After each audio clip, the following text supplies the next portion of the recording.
In my humble opinion, upon reviewing all the data that I'm going to go over and reading countless articles, clips, and videos over the past week, I think this is the biggest fraud in the history of our constitutional republic is taking place right before our eyes.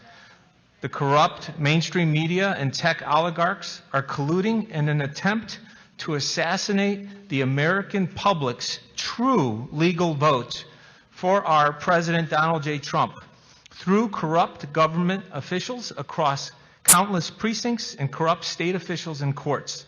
The evidence will show that President Trump surpassed both FDR and Reagan in the percentage of legal votes, topping 60% when this crime is unveiled.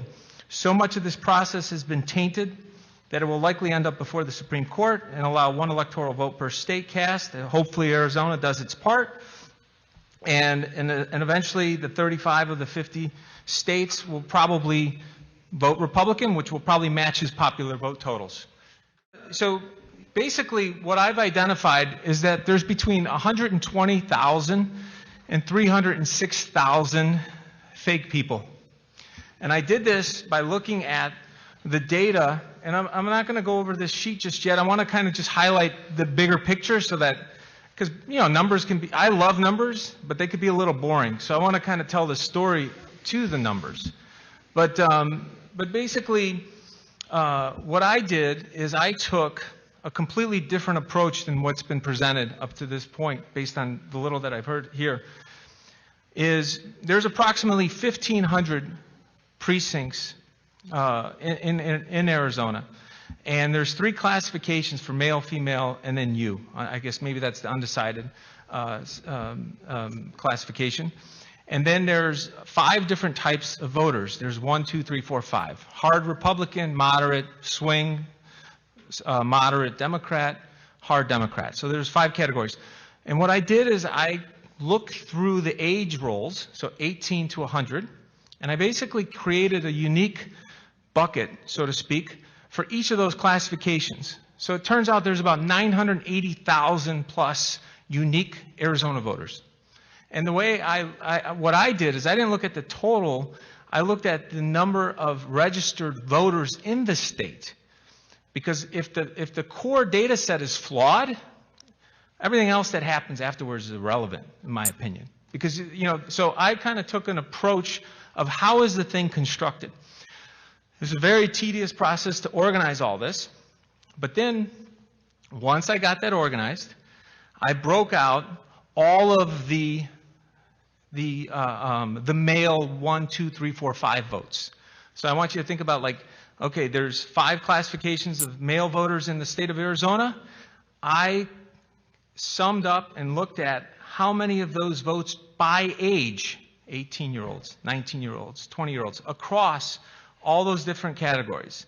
And then I did the same thing for females. And then I did the same thing for the U's. And this is, it was absolutely mind-boggling what popped out as a result of this incredibly tedious process.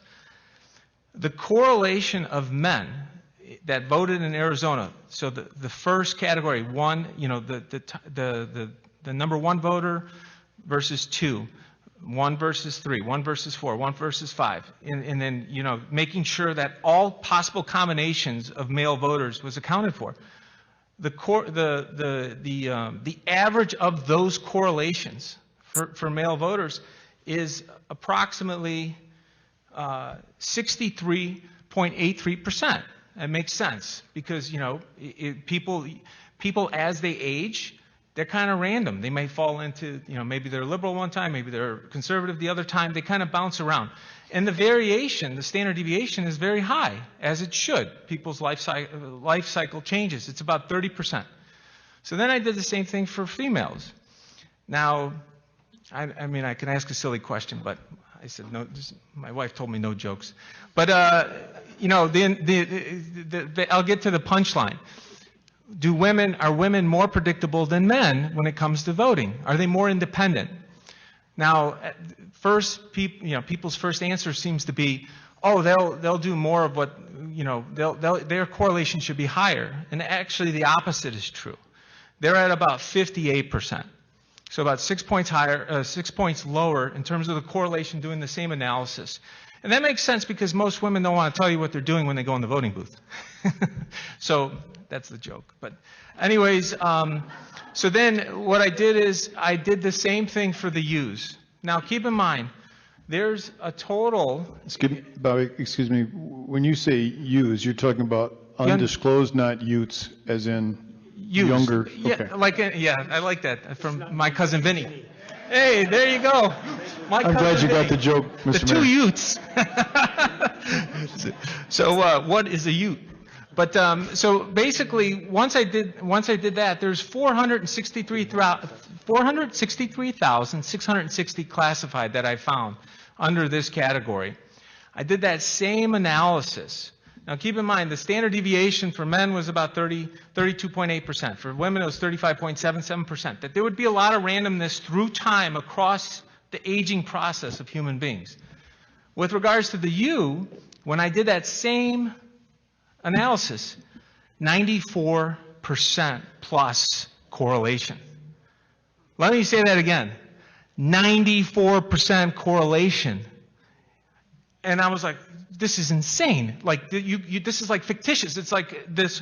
And now keep in mind, I came up with this by going through all 1,500 precincts and unbundling all the data age by age across their sexual, the M, F, and U, and then also what type of voter were they. So this is, and I happen to love data, so this was fun for me because I'm like, I have an idea of how they're cheating. I think they're cheating. So I'm going to test this theory out, and I'm more than happy to provide this to Mayor Giuliani. And so it was 94%. So then the next thing I did, I was like, oh, well, I want to see if something's wrong with the data. What should I do to make sure that I'm not wrong with this? Because I don't want to embarrass myself. So what I did is I took the buckets and I computed what does the distribution look like per age. So like, okay, how many, when I look at, hold on a second here. When I look at the buckets, how many U's are there in the first type of voter, second, third, fourth, fifth? And what I found is there's about 14,000 across time, 14,225 and on the type 1 Republicans. There's 122,203 type 2s, but what's fascinating is it's almost symmetrical on the type 4s. So 120,000. And I asked my son, I'm like, hey, what do you think in terms of the U's? If you're conservative, are you more likely to go unclassified or just throw that in or fill it out based on your sex? He's like, you fill it out based on your sex. So it's like, so then I looked at that data and I found that it's a bell-shaped curve. So if you looked at the ages and you went from 100 down to 18, the curve of the data is a nice bell shape. In the middle is 186,202 swing voters. The wings are 122,000 type 2, 120,000 type 4, and 14,000 type 1, and 20,000 type 5. But here's the kicker. When I'm like, okay, let's unpack each year. So the 18-year-olds, the 19-year-olds, what's that look like when I do that? And I ran a max function. So it's like, obviously 0 is the min. And then what's the maximum number of U votes in any given precinct in Arizona? So fair enough. I trade in the markets. I like to see what's the min max, what's the range. I run that number. And then I ran the correlation of the maxes versus the, hold on a second, versus what the average number of votes per age group took place, and I ran that correlation. And would you believe it? It's over 97%. So it's like, holy cow, I think I reverse engineered the algorithm that they're using to do these damn votes. But unless you're willing to create 980,000 buckets, you're going to have a hard time seeing it. because everybody's used to doing the data, bundle it up, only look at the type 1, look at the type 2, and this algorithm, I mean, basically what the data is showing, and I think, frankly, this is a call out to our President Trump. Please, please, please do this for the entire country. I think we deserve an audit of every county in America after seeing this. And so basically, so now I'd like to go, before I even started this minutia project, that's what I call it, the minutia project. This took me over 25 hours to do. I decided, I like to look at metadata. So metadata, you guys should look into it if you don't know what it is. I don't want to get into a philosophical discussion about it, but metadata is, I said, okay, if I landed in Arizona, I want to understand what's been going on in Arizona before I say anything. And I pulled back, on your website, you have 22 years of election results, going back to 1998. So this is what's up here. And what I did is, I think I'm using this. Is that me? Okay. So basically, what I did is I went to the census, and I pulled the census data on Arizona by each county. So I looked at 2000, I looked at 2010, I looked at the estimate for 2019, and then you can see I calculated what the annualized growth rate of each county was, and then what the growth rate was from 2000 to 2010, which is column B. And then I looked at column C, which is, what was it from 2010 to 2019, and I extrapolated the data for one more year because we don't have the 2020 results.